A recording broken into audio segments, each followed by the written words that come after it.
plague, influenza, Ebola. The most contagious and deadly diseases in the world could be on our doorstep overnight. Would we recognize the symptoms? Can we treat the disease or even keep it from spreading? The margin of error? Stop! 0. At stake for the medical team, their own lives, the safety of their families, and the community where they live. An elite group at a Nebraska hospital faced the real thing. This was not a drill. The lessons learned treating 3 different patients with Ebola reshaped high-risk emergency medicine nationwide. The crisis passed, but a question remains. Are we ready for what comes after Ebola?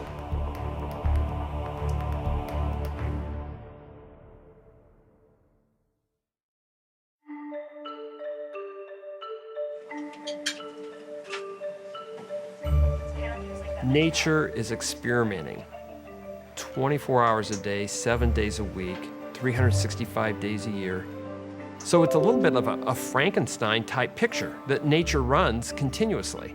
And we're never sure what the new bug is going to be. We have to be prepared for that. Do an internet search for recent news coverage of pandemic or infectious disease, and you will find recent stories about a high-risk outbreak somewhere in the world. Science can identify a virus quickly, but the world remains vulnerable. Avian flu, smallpox, cholera, new strains of tuberculosis. I don't need to point to some hypothetical disease in the future. I'll point to Zika and say we're not ready. Clearly we're not ready. So, before the patient gets here, we need to have... There's a lot of work that needs to happen in hospitals and in public health departments to make sure we are ready for the next pandemic.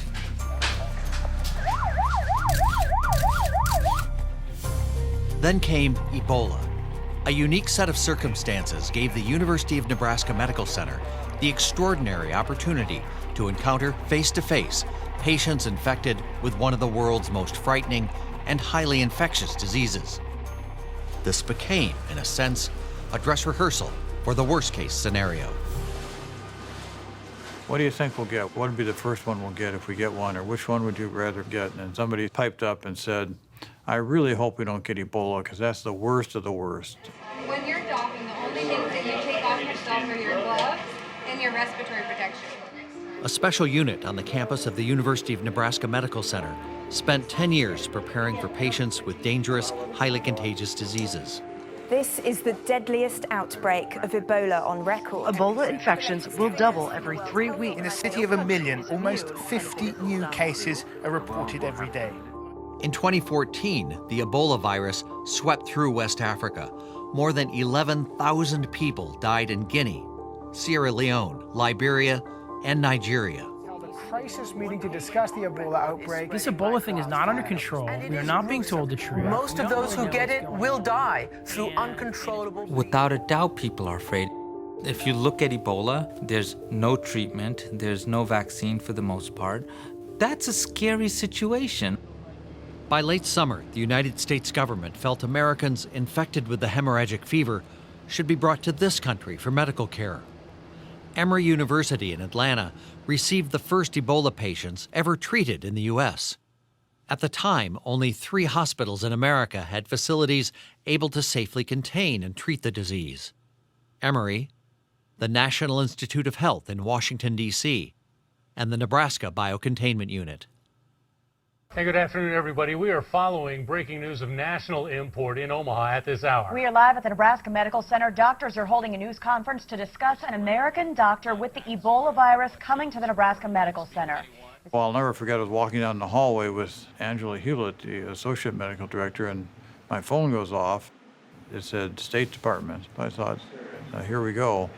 And they said, we like your unit. In fact, we like it so much that we're going to send an Ebola patient to you. And we started saying, well, what do we need to do now? And it involved a very quick array of phone calls and talking with the health department and the rest of the biocontainment unit leadership team. The Nebraska Isolation Unit was a creation of the University of Nebraska, the privately managed hospital, Nebraska Medicine, and the state's Department of Health and Human Services. We say that for activation, it's kind of like a safety deposit box. You need 2 keys, the state health department and the hospital. State health officials agreed it was time to open the unit to accept its first patient. It was a little bit surreal, but more than a little intimidating, I think. And it was definitely invigorating in the sense that I think our team said, okay, we're activating, we're gonna do this work, we're gonna work through this problem, and that's exactly what happened. And we needed to do so in a way where the healthcare providers themselves weren't jeopardized. And that was the real advantage that the University of Nebraska Medical Center provided. Patient 1, Dr. Richard Sacra, a medical missionary based in Liberia. He apparently contracted Ebola delivering a baby. With the Ebola virus engulfing his body, the U.S. government arranged the airlift to Omaha, Nebraska. We didn't know exactly when they would come, but I remember getting another call late in the evening from the State Department saying, "Wheels up in Monrovia." That meant the patient's in the air and there's no turning back. There was definitely a physical reaction. Yeah, there was a little bit of fast heartbeat, a little bit of all of that going on. I tingled from head to foot. It's almost something that's hard to believe. We were ready for it, but when it actually happened, you said, wow, this is an amazing event, historic event. The biocontainment team included 24 doctors, 10 lab workers, 6 respiratory therapists, 5 patient care technicians, and 22 nurses. I got the text, and we actually have a system that sends you a text message that says, NBU activation, this is not a drill. And so I read it, and I read it again.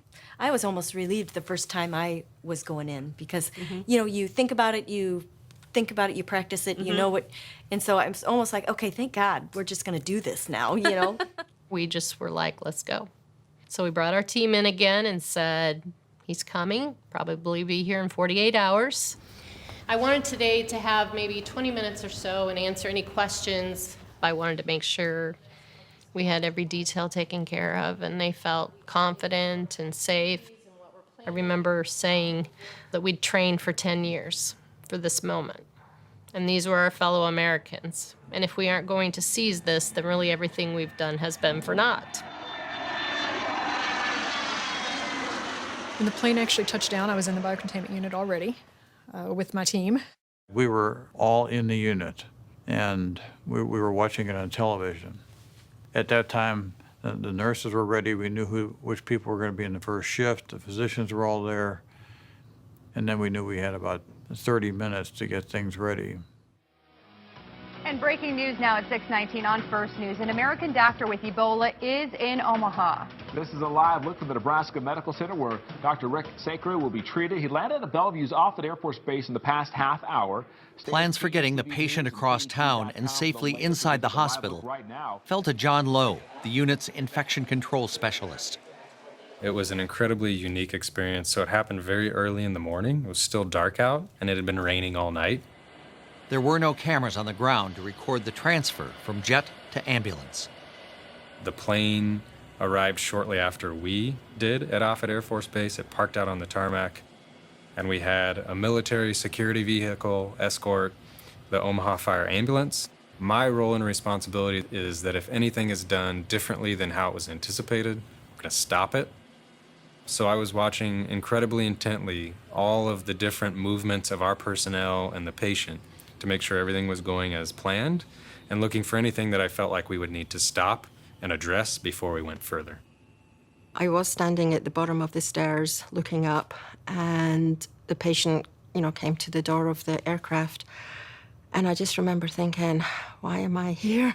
I did not have to be the one doing this.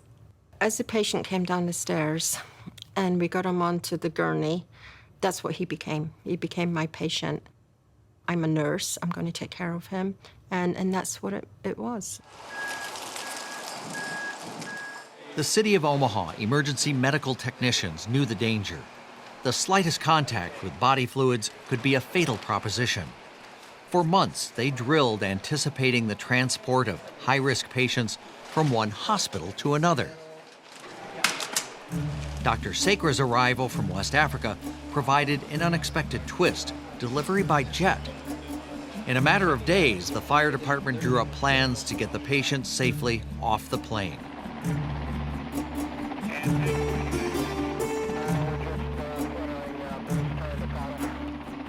Having a patient flown into the Air Force Base was a little bit different than what we had anticipated from a hospital-hospital transfer within the Omaha Metro. The motorcade was overseen by Nebraska State Patrol. This was essentially the same motorcade and same protocol that they used when the president came to Omaha to help move the president through the community quickly. So as we take a live look right now at the transportation, looks like from Bellevue, as you can see. If you're familiar with the highway that runs from Bellevue into Omaha, at about 8 o'clock in the morning, it can get pretty congested. Quickest trip from Offutt Air Force Base to the medical center I've ever had. Inside the ambulance, Dr. Sacre remained in his protective suit on the gurney, delirious from the drugs used to calm him during the flight. I did see his eyes. I could see that, he was very thankful to be here. We had a conversation where, I welcomed him to Nebraska and told him that we were going to take, the best care that we could of him.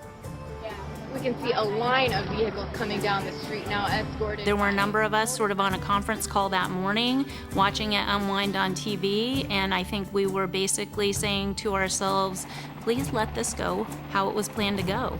We think they've done everything right, but it's trust, but be careful and monitor.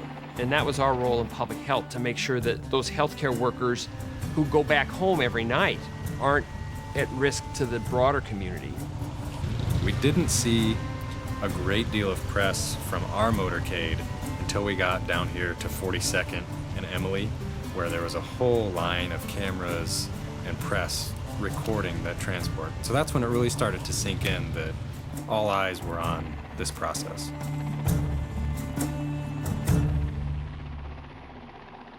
Everyone was kind of quiet and doing their job. And the patient rolled in and went to the designated room, and then the work began. Why here? Why this hospital in Omaha, Nebraska? It was the largest biocontainment unit in America. How did it get here? After the September 11 attacks brought fears of bioterrorism, America needed hospitals able to cope with an outbreak of smallpox or who knows what. Dr. Smith believed if UNMC got federal and state funds for bioterrorism, the unit's mission could expand to care for patients with a variety of highly contagious diseases. You can see the fan, just the kind of air that blows inside the... Well, they're all diseases with a very high mortality rate, 50% to 90%. They're diseases generally like Ebola, for which there's no vaccine and there is no treatment, so they're incurable. And thirdly, they're contagious. Those three factors are the things in general that puts the diseases on the most wanted list. A biocontainment unit has things that are a little bit different than a regular hospital room. Things like engineering controls, special airflow, and things like that to try to keep infectious diseases inside of the care facility as opposed to letting them into the outside world. We want the air to be sucked in, pull the germs in, and not let them get out into the community. It senses that there's a leak. No one could predict what disease might present itself. Some spread by way of bodily fluids. Others transmit by air. There's no telling what equipment might be needed in any of the 5 rooms. It's bare bones by design. What makes it different when we have a patient and we go in is that everybody knows their roles. So all of that happens in one fell swoop. The high-risk nature of the work demanded special skills and a staff with a particular frame of mind.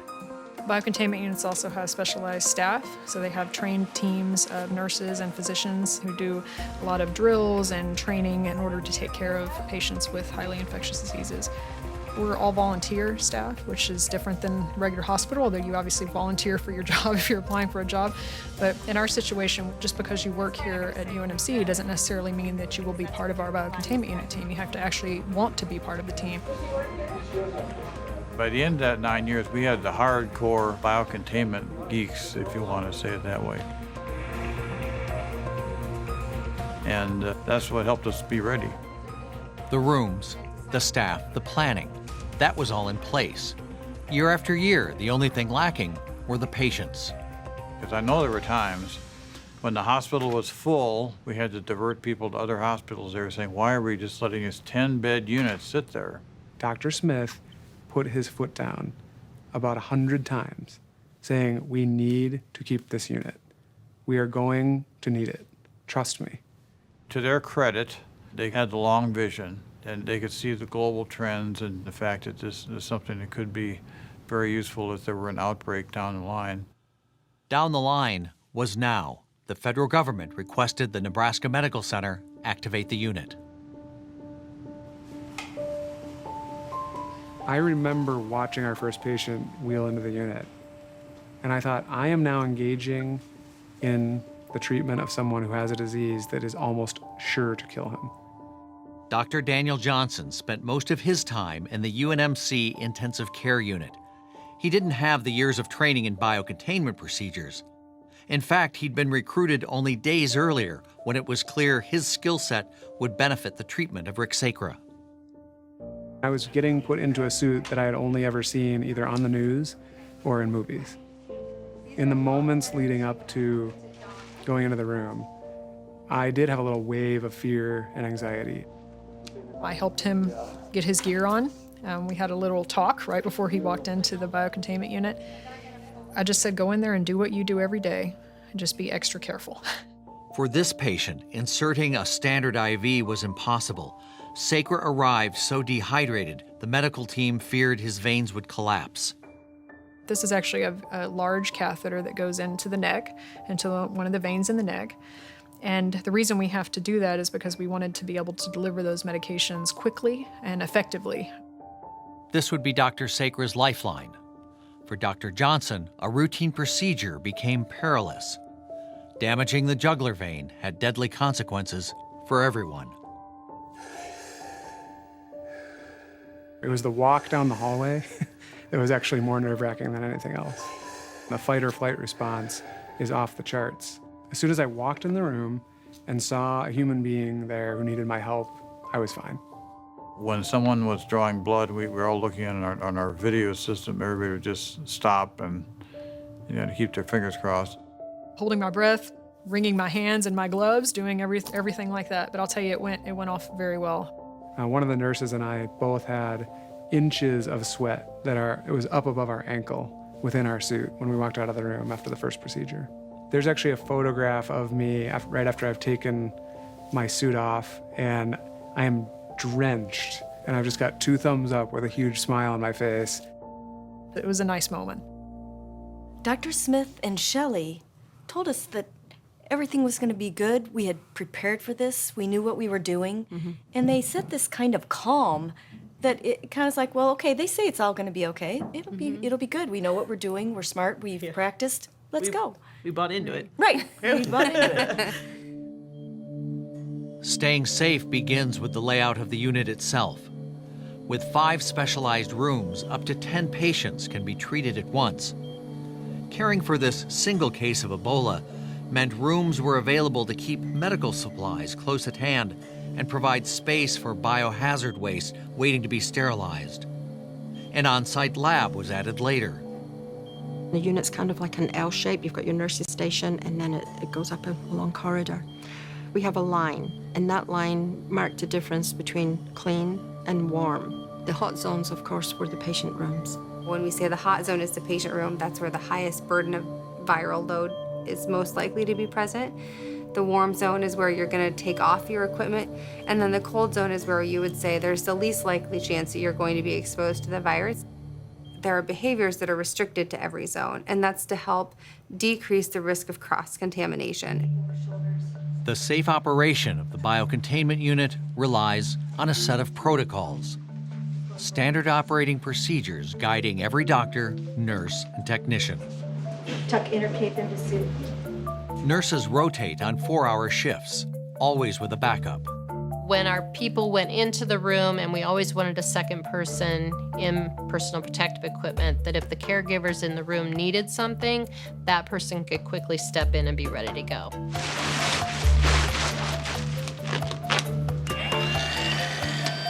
So PPE stands for personal protective equipment.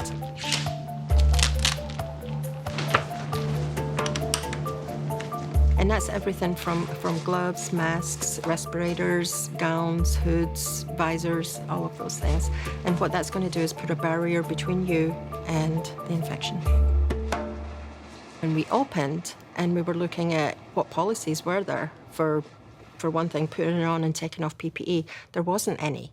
And we had to develop that right from the beginning. In Africa, healthcare workers responding to the Ebola crisis died at alarming rates, in part because doctors and nurses removed gloves and gowns in ways that put them in contact with the very virus killing their patients. We decided we needed to develop strict policies, protocols on how to put on the PPE safely, meaning you were going to be completely covered, and then more importantly, you were going to get it off in a way that you didn't contaminate yourself. You want to make sure that you have everything covered that could transmit any kind of Ebola virus to you. Any mucous membranes, eyes, nose, mouth, lungs, because we breathe in. Donning is the word for putting on the gear. Taking off the gear is known as doffing. So you can kind of turn and make it easier for you, like do one shoulder, turn back, do another shoulder, turn back. There's a very significant sequence to taking it off so that you make sure you go from most contaminated to least contaminated. You come out of a room and you've just been seeing a patient with Ebola, the last thing you want to think about is, did I remember to put that step in the right order? And so we take that element out, and we have a person who's been outside the room who actually directs every move you make.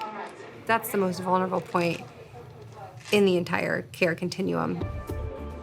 In simulations, newcomers to the team learn the sequences designed to keep them safe. Disposable boots come off first to avoid tracking. Feet shift to different zones on a mat to avoid recontamination. Helpers carefully peel away hoods to avoid spatter. The 3 pairs of gloves come off in a specific sequence. And that will happen. That will happen in real life too. So what you want to do is take a minute, pause, reset, troubleshoot through it. We taught people stop, assess the risk, get help, take your time. Nothing is worth putting yourself at increased jeopardy for.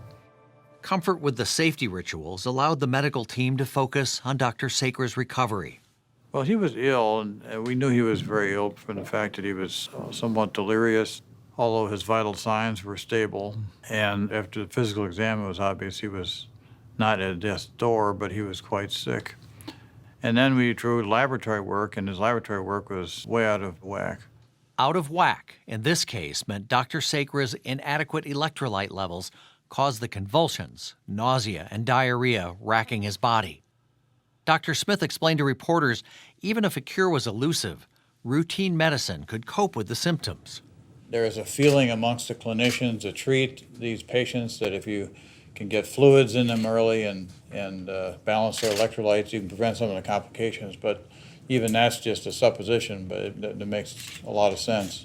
Smith consulted with doctors around the world and found reason to be encouraged. Reducing the fever and dehydration allowed a body to heal and fight the virus. Ebola need not be a death sentence. This is just manageable flu-like symptoms. We can do this. And so within the first 12-hour shift or 14-hour shift, we had overcome a lot of challenges, I think, that we addressed right away and moved on. It was new territory everywhere, really, because, we had learned lessons. So we were looking at what could we learn from past events. 2 American medical missionaries stricken with Ebola had been airlifted out of Africa to Emory University. The hospital had its own isolation ward where highly infectious diseases could be safely treated. Both were cured. Today is a miraculous day. I'm thrilled to be alive, to be well. One survivor, Dr. Kent Brantley, was a friend of Sacre's. He donated 800 cc's of his own plasma because research showed antibodies in the blood of people recovering from some diseases can help fight off viruses. The convalescent plasma, in other words, taking blood from a patient who's recovered and has antibodies, is a very safe treatment modality. So we felt very confident giving it to Dr. Sacre. Approval for testing experimental drugs on humans can take years. For Ebola, the medical team in Nebraska got fast-track emergency clearance from the government. Ultimately, it wasn't clear if any of the drugs helped contain the virus inside Dr. Sacre. We now know that without sophisticated drugs, we can take down the number of people who die from 8 in 10 to maybe 4 in 10 or something like that, just with good management of the fluids you give them, the minerals you put back into their body. So that's been a great message. In biocontainment, the patient's room becomes a tiny self-enclosed world. Visitors, including Rick Sacre's wife, Debbie, could only visit by way of a video feed at the nurses' station. The staff found ways to make small talk through plastic shields. You know, initially I think it's hard because I attribute a lot of my interaction with patients with touch, and you don't have that human touch in this case. But I don't know if it was because of the situation that we were in. You got very close to these patients. We are their human interaction, and so we spent a lot of time doing, therapeutic communication. I think when he was eating normally, and when he started to be bored of being in the biocontainment unit, there was a sense of relief. Because so much was unknown about this disease, when we started to see even those little increments of improvement, we got very excited. The Centers for Disease Control required 2 separate blood tests verifying virus loads low enough to ensure no one else would contract the fever. We were waiting on the lab work, and when we got word that the viral loads were negative, when that happened, there was a lot of joy, a lot of excitement. I'm smiling just thinking about it, just thinking about back to that day, because he was waiting. Dr. Sacre, he's a physician. He knew what was going on with him. He was feeling better, and he was ready. He was ready to get out of there. He was ready to see his family.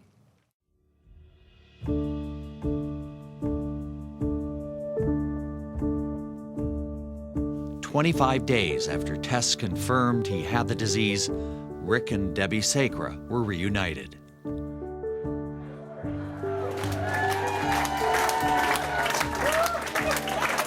God has used you to restore my life to me. I am so grateful. I would like to request a continued outpouring of prayer and practical help for the people of West Africa. Though my crisis has reached a successful end here, unfortunately, the Ebola crisis continues to spin out of control. The lessons learned inside the Nebraska Biocontainment Unit would be tested again. A disease anywhere can be a disease everywhere. As international air travel becomes common, emergency room crews anywhere in America could encounter exotic, highly infectious diseases. Before 2014, a lot of facilities just didn't have these things in place. They just weren't ready to take care of these kind of patients. I was getting a lot of emails from people out in the world, in the community, across the nation, asking, what's your protocol for this? How do we do this? How many times were you asked, is it safe for the rest of us? Too many to count. How confident do you feel? I feel very confident in our unit and in our team and our staff. I think there was tremendous fear that somebody was going to show up in their place, and they really didn't have the understanding or knowledge to know what to do. Well-founded fears, as it turned out. The first person to have been diagnosed with Ebola in the United States has died in a Texas hospital. Thomas Eric Duncan, a Liberian visiting Dallas, was sent home from a hospital emergency room after complaining of a high fever. His travel history should have been a red flag. Duncan carried the deadly virus from his home in Liberia, but did not show any symptoms when he arrived in the U.S. on September 20th. He returned to the same hospital presenting all the symptoms of Ebola and died within days. There was already a high level of anxiety among many Americans, and the death in Texas only fans the Ebola fears. 2 nurses on his treatment team contracted the virus. Both survived. A lot changed as well after what happened in Texas when the nurses got sick. Then there was a lot more interest. The U.S. health workers aren't satisfied. They say the government needs to do more. We've been told a lot of things that have been wrong. We've been lied to. A little bird, its name was Enza. I opened the window and in flew Shalom Akiem Wa Akwaz. This is Pastor Jerry Carter III. Hey, I just want to give you another update here about this coronavirus, fear tactics, and also deterrent reference points where these are political professionals that are not qualified physicians and or medical professionals. So what I'm explaining here is you have someone like this individual whose name is Mick Mulvaney. He is advising content that should be advised by the proper qualified medical physicians. Now you see in this update on this coronavirus, okay, this segment here, I am showing you, all right, I am showing you according to my research, according to my intimate study into this content, all right. It takes the same effort.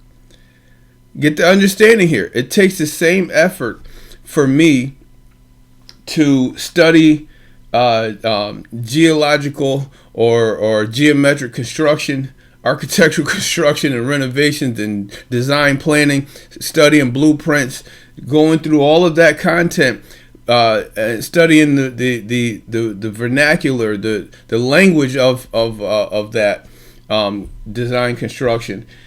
The same effort it takes for me to do that. It takes that same effort for me to study into a disease on this accord. All right. What we have today is we have people that are just not willing to put forth the effort to open a dictionary. They're not willing to put forth the effort to look up the key words that are being referenced and actually bring some form of comfort in among their own. The spirit of fear, the doctrine of fear tactics is so horrible. It's actually witchcraft. Okay, it's sorcery. All right. So this guy Mick Mulvaney, he's a politician. All right. I don't know how qualified of a politician he is, but that's what he does. He's into politics. That means that he doesn't know how to tell the truth in its entirety because he's going to lean towards political favors. Now, this guy worked for Donald Trump. Okay? He works for Donald Trump. He was just fired shortly after I put up the video of the same guy, Mick Mulvaney. All right, I put up the video referencing how he declared that this is nothing like Ebola. This is nothing like MERS. It's nothing like SARS. It's nothing like this and nothing like that. You know, and then you listen to him and he's backtracking or he doesn't know what he's talking about. Now, the Nebraska Medical Center is the premier location. Okay? Nebraska Medical Center is the premier location in this country that has treated the most recent outbreak of a deadly toxic disease or a deadly toxic virus, which is called Ebola. Ebola is not a new virus. Ebola has its name, or a disease, it has its name, its title, dating back to the 1970s. Pick up your dictionary and just do some simple research reference points, okay? I'm going to show you. All right, let's see if this pops up on my screen here. I'm going to show you. Let's see, Ebola. All right. Ebola is declared a virus. All right. Ebola, look at the definition right here in the Merriam-Webster dictionary. Ebola virus, or less commonly known as Ebola fever. All right. The hemorrhagic fever caused by the Ebola virus. First known use of Ebola is from 1977. Okay? So the Ebola virus is 40 plus years old. All right? Now, when you're dealing with these people and they're saying these diseases and viruses are new, or they're new strands, and they're new this, and they are inaccurately describing this content. In this lesson right here, you will observe there is a medical center here in this country. There are qualified medical staff, doctors, nurses, physicians. These people have already gone through the PPE, OSHA PPE, okay? OSHA is the Federal Occupation Safety Hazard Administration, all right? Those of you that are in the construction field, those of you that are in the medical field, those of you that are in the food catering business and or food administrative nutrition business, you should know this information. I have OSHA. I have to have OSHA to be on the construction site or my job sites. These people have OSHA qualifications. What is involved in OSHA? OSHA gives you specific content that you must have in order to operate safely while dealing with the general public and or on construction sites or medical facilities or in the food nutrition industry. Okay? This is a federally regulated organization. Why isn't OSHA involved in the coronavirus? Okay? You see, with OSHA, they issue what is called, they give you a lesson about what is called PPE, which means proper protective equipment. Proper protective equipment is what you will observe at the Nebraska Medical Center. Ask the doctors at Nebraska Medical Center, okay? Get these people involved. Get these people on the media. Remove these people that are in politics and bring the medical people into the perspective where they're supposed to be. They can prep every hospital and or medical center in this country with the PPE, proper protective equipment. They know exactly what to do, what to advise. If they were able to contain the Ebola virus and actually help people recover from that, then and also have the medical research, medical content, and articulate the content properly. Why are these people not on the front line? Why are they not in the media at the sitting at desks, sitting in press conferences, advising? Bring your sick people to this medical facility. There are physicians that are at Emory University in Atlanta. The Center for Disease Control is in Atlanta. These people are the highest qualified physicians and medical research staff that they are so well prepared for with PPE. They have medical OSHA. They have proper protective equipment in order to get this thing under control. So somebody is lying. Somebody is intentionally killing off people. Okay? It makes me sick to my stomach, especially in ministry, that we have to speak on this accord. I have to speak on this accord. You know, I should not have to say that a politician is saying something like this. But this is what happens when you have corruption. This is what happens when you have greed of money. The scripture clearly says, for the love of money is the root of all evil. Not the need of money, but the love of money. We're talking hundreds of trillions of dollars that these people are actually swirling around, and they don't have a problem taking lives. Okay, the 5G system and the organ harvesting system and the vaccination system, these things are running congruent with one another. Okay, this is a war against blood. This is blood on blood. This is humanity on humanity and the elites. I'm not talking about, a few $100 million and a few $1 billion elites, because those people are actually in poverty compared to the elites I'm speaking in terms of. The elites I'm speaking in terms of, they're sitting on hundreds of trillions of dollars. Okay? They can literally go into a country and turn another whole country inside out and actually take away and or give in that country and redirect the entire economy of that country. Okay? I advised you, Bill Gates been a trillionaire for a very long time. Okay?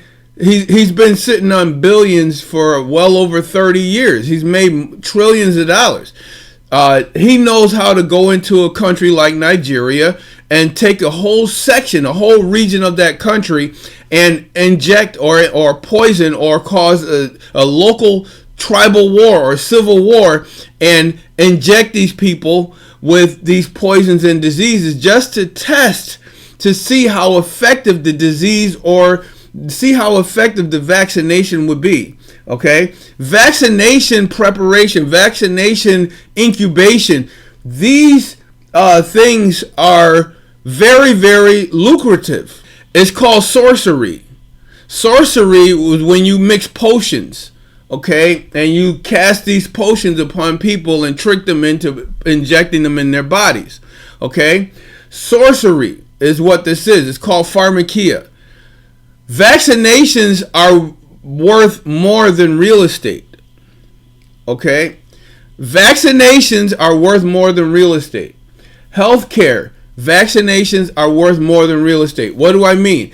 Once the vaccination process, the serum, is put in place, now all of a sudden the federal government has to issue funding to pay for vaccinations to be prepped and readied every season.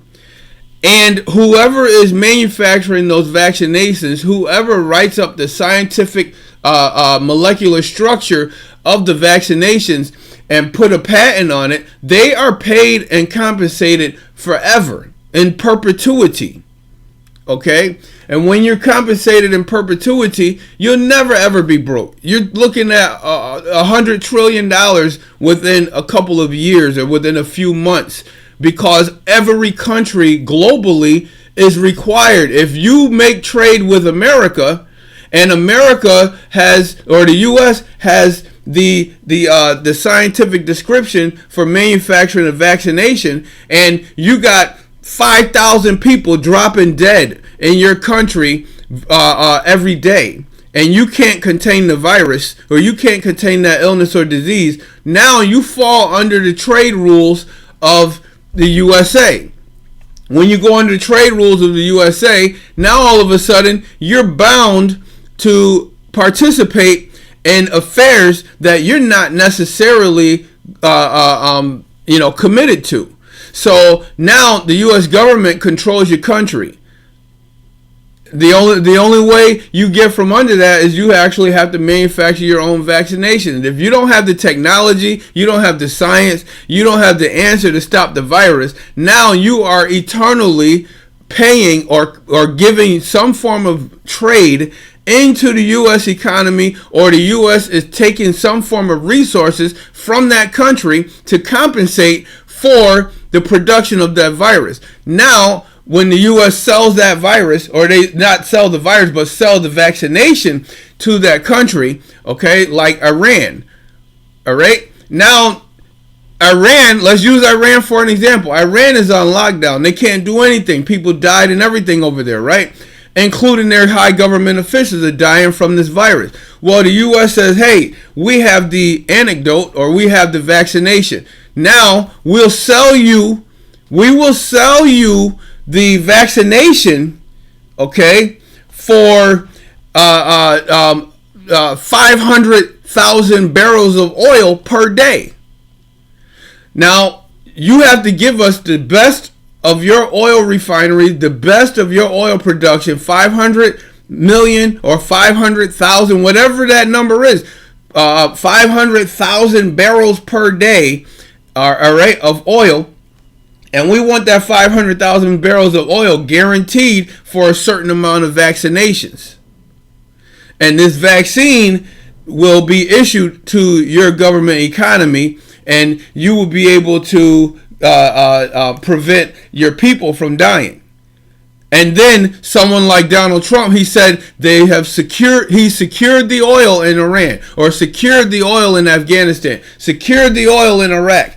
Well, this is germ warfare, bioterrorism. All right, this is the reason why the Saudis are in with Donald Trump, because they have security in oil. So they know they can lower the prices of the oil, and they can hold out because they have high production. So they hold out on their oil and lower the prices and keep producing, and they do it in reduced quantities, but they hold the reserves. And they say, well, hey, when the vaccination is ready, when the vaccination is ready, this is what we're going to do. We're going to bring the prices of the oil back up into the trade market, because then we have control over the oil war. So they'll bring the prices back up into the trade market, and they'll say, hey, we'll trade the oil at this dollar amount, but you're going to have to give us the vaccinations. And if you don't give us the vaccinations, then we'll keep the prices here, and we'll cause other countries to have economic calamity, because they need the oil and they can't afford not to trade oil at a higher price. See what I'm saying? So those of you that are understanding what my point is, look at how these politicians are operating. They're operating in a covert covert scenario. They're not operating as your friends. These people are already programmed to do and say what they're saying. All right. Now I'm gonna let you hear Mick Mulvaney. Everything that I just said, he's gonna say, "Don't be worried about that. Don't be in fear of this. Don't worry about that." All right. And now you're going to be like, well, wait a minute. He sounds like he's telling the truth. And then you're probably going to say, well, wait a minute. This guy doesn't sound like he knows what he's talking about at all. That's my point. Selling vaccinations, or selling the treatment, selling products to healthcare product to put inside of your body is worth trillions of dollars. Okay? It's worth more than real estate. You get what I'm saying? So, I'm in the real estate sector. There's a vaccination sold every moment, okay? And a little vial is worth more than a piece of real estate. It's worth more than a valuable piece of. It's worth more than a high-end vacation island. Okay, these vaccinations are $trillion sorcery pharmakia products. Okay, so when Mulvaney says what he's saying, then you're going to understand why he got fired. Or why he got transitioned out of that position, because he said something that crossed the line, and that wasn't information that they wanted him to disclose at the time. So they transitioned him out of that high profile position. Okay, now I want you to understand, the scripture clearly says these people are already, their plan is already in effect. This is called the work of the heathen. Okay, this is called the work of the beast. This is a mark, one of the 666 marks of the beast. Okay, the 5G is its own mark that comes with a 6. Wait for 6G to come out. These vaccinations is already in effect. That's a mark of the beast. That's of the 666. All right, 666 is not just one mark. 666 comes in a package of many things that the heathen is doing in order to have what is called world dominance. Okay? So pay attention, people. Pay attention to how these people flip-flop on a regular basis. While you are working, all you have to do is keep yourself clean. Keep yourself in a sanitary mindset or a sanitary position. You don't have to worry about contracting all of these diseases. Why? I'm going to show you in another lesson. Okay, I'm going to show you in another lesson why these diseases will not harm you or affect you, because there are specific information. There is a specific piece of information that's written in the scripture that says we are not supposed to ingest or consume this unclean, because it generates an unclean spirit. And then it also advises that there are diseases and sicknesses that the heathen will contract that you will not contract if you obey the scripture. You obey Yahweh Elohim, he will protect you. Even if you do get sick from the deadly poison, which is what they call a virus. He said you will not be destroyed by it. Okay? If you take up any deadly serpent, which is a bite, like a virus, if it attack you, he said that you will not perish in that because you believe in Yahweh Shai Hamashiach. Okay? These are the signs of them that believe. In my name they shall cast out devils. They shall speak with new tongues. And if they take up any deadly serpent, it shall not harm them. Okay? If they drink any deadly poison, it shall not harm them. Do you understand? Vaccinations or artificial vaccinations, all of these serums and potions that these people are mixing up, this is sorcery. Yahweh Shai said, if you believe on me, you don't have to worry about these things destroying you. Y'all hear what I'm saying? Let's hear what this guy, Mick Mulvaney, has to say. The president took decisive, by the way, the last time that we enforced a federal quarantine was 1969 for smallpox. We did it over a month ago in this administration in order to prevent the further outbreak in this country. So listen, is it real? It absolutely is real. There's no question about it. But you saw the president the other day. The flu is real. At any particular time, 20 million people in this country are going to have the flu. The flu kills people. It does. This is not Ebola, okay? And I'm going to tell you what that means in a sense. It's not SARS. It's not MERS. Why do we say that? When you look at the severity of diseases, one of the ways you can look at it is by looking at the percentage of people who die. That's just, I know that's sort of hard-hearted, but that's how we look at it. That's probably how you would look at it. If I get a cold, am I going to die? No. Okay.